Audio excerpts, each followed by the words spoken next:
Today we're diving into the story behind Kingsfold, the beautiful, well-loved English hymn tune.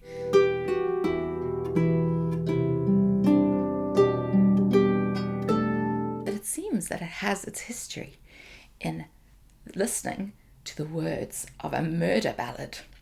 I was not expecting that when I started to research this gorgeous tune, but it's been very interesting to see.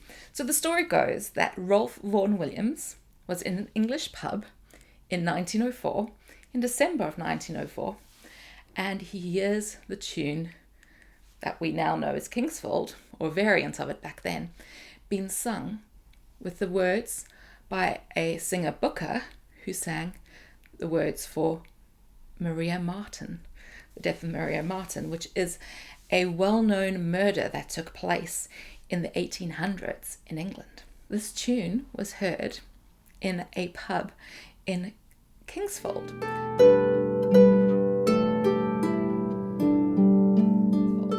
And so that's why 2 years later, Ralph Vaughn Williams takes this tune from Maria Marten, this murder, and decides he wants to set it to a hymn, and he publishes it with the words, "I heard the voice of Jesus say."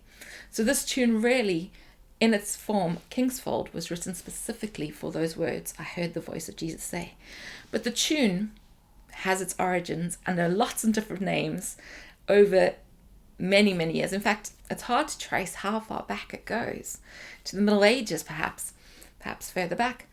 And we get all these different versions that we hear. A lot of people may know the tune, more familiar when they hear it. They'll say, "Oh yeah, that sounds like the tune of Star of County Down,"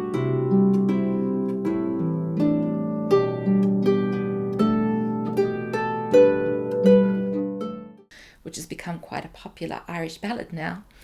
And that's a beautiful love story. But that really only dates back to 1936, so later than Kingsfold. However, the tune for Star of County Down has been used with other words, the Flower of County Down and various other things over the years. And so perhaps the origin back then may date way beyond.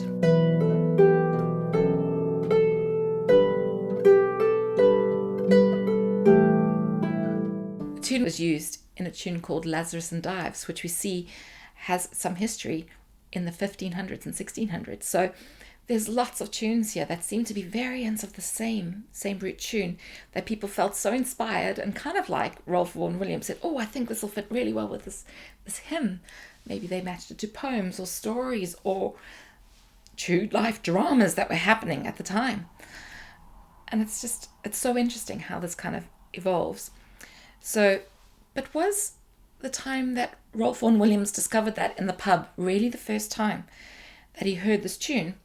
Well, if you recognize that it's a variant of Lazarus and Dives, it's interesting that he wrote in an essay called A Musical Autobiography, he recalled coming across this tune for the first time.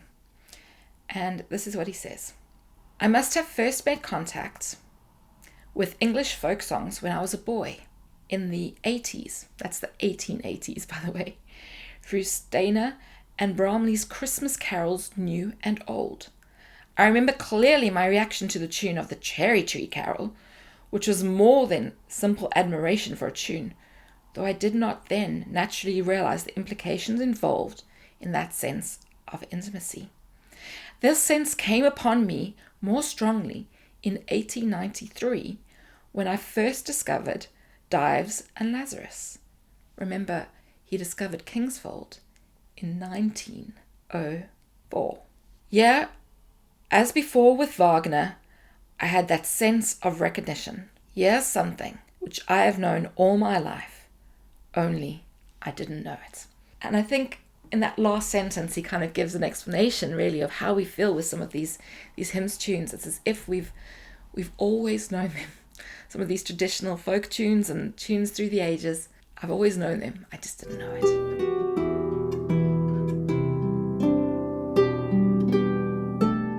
At any rate, he takes this tune and he decides to use it specifically for "I heard the voice of Jesus say." Just as an aside, back to Lazarus and Dives, he also arranged that in 5 variations later on, and specifically for orchestra, and wait for it, for harp.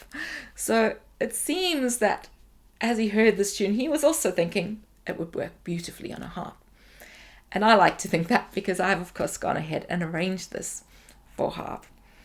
So, yeah, just a lovely kind of mix there. And, of course, I'm living in England, which is where Kingsfold is from. So it's just really interesting to kind of have that sense that as this tune has been this tune that you felt you've always known and has kind of changed and evolved and been used for, having words set to it about things that are happening and dramas that are happening at the time, and mysteries and crimes and stories, to inspirational Christmas stories with morals, to hymns.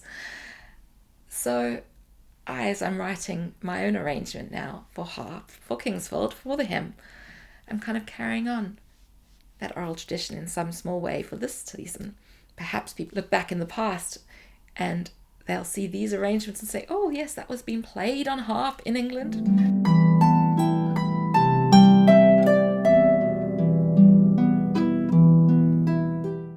I heard the voice of Jesus say, were the words that he felt he wanted to put this hymn to. And what beautiful words they are. Recently, I was at a ladies' Bible study, and we've been studying the book of James. And in the book of James, in the beginning, at the end of the first chapter, it talks about being hearers and doers of the word. So hearing the biblical truths and then applying them and living them out in our lives. And at the time, I was busy arranging this tune, Kingsfold, for I heard the voice of Jesus say. And I shared the words of this hymn with the ladies because it's a hymn that really does captivate that concept of hearing the promises from Jesus and responding to them. Verse 1 talks about, come to me, all who are weary. And that promise from Jesus can be found in Matthew 11, verse 28. Verse 2, he talks about the fact that I am the living water. And that's the message that he gave to the Samaritan woman at the well in John 4, verse 10. And in verse 3, I am the light of the world, which is from John 8, verse 12. So we hear that voice and we respond. We find rest, we find life, and we find direction.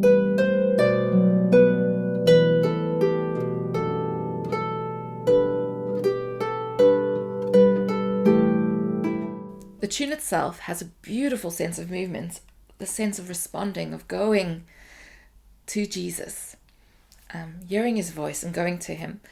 And so I wanted to capture that in my introduction, in my little bit that I arranged at the beginning or composed at the beginning as an introduction to this tune.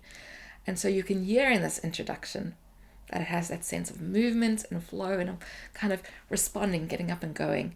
And I use that in the introduction and as the interlude for the hymn, and again as the outro in this gentle hymn arrangement. And I hope that kind of captures that a little bit.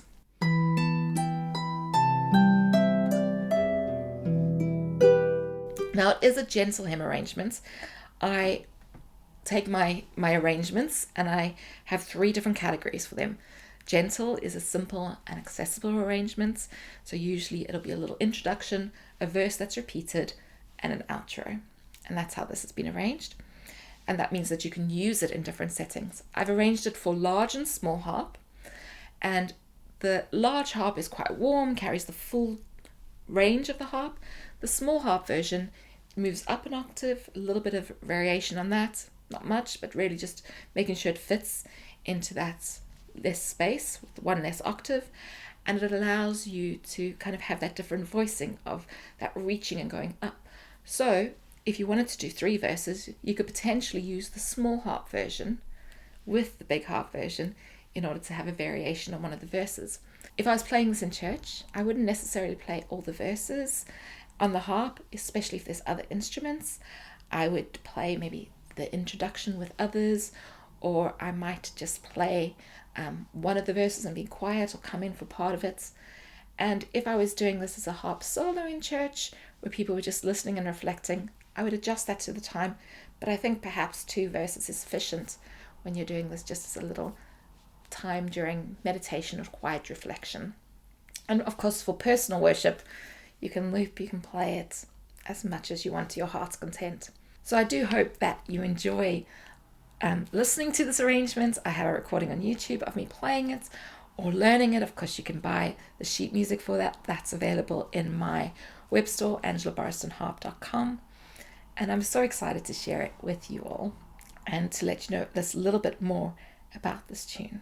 And if you have a moment today, why not look up those verses from Matthew 11, verse 28, John 4, verse 10, and John 8, verse 12. Hear his voice and respond.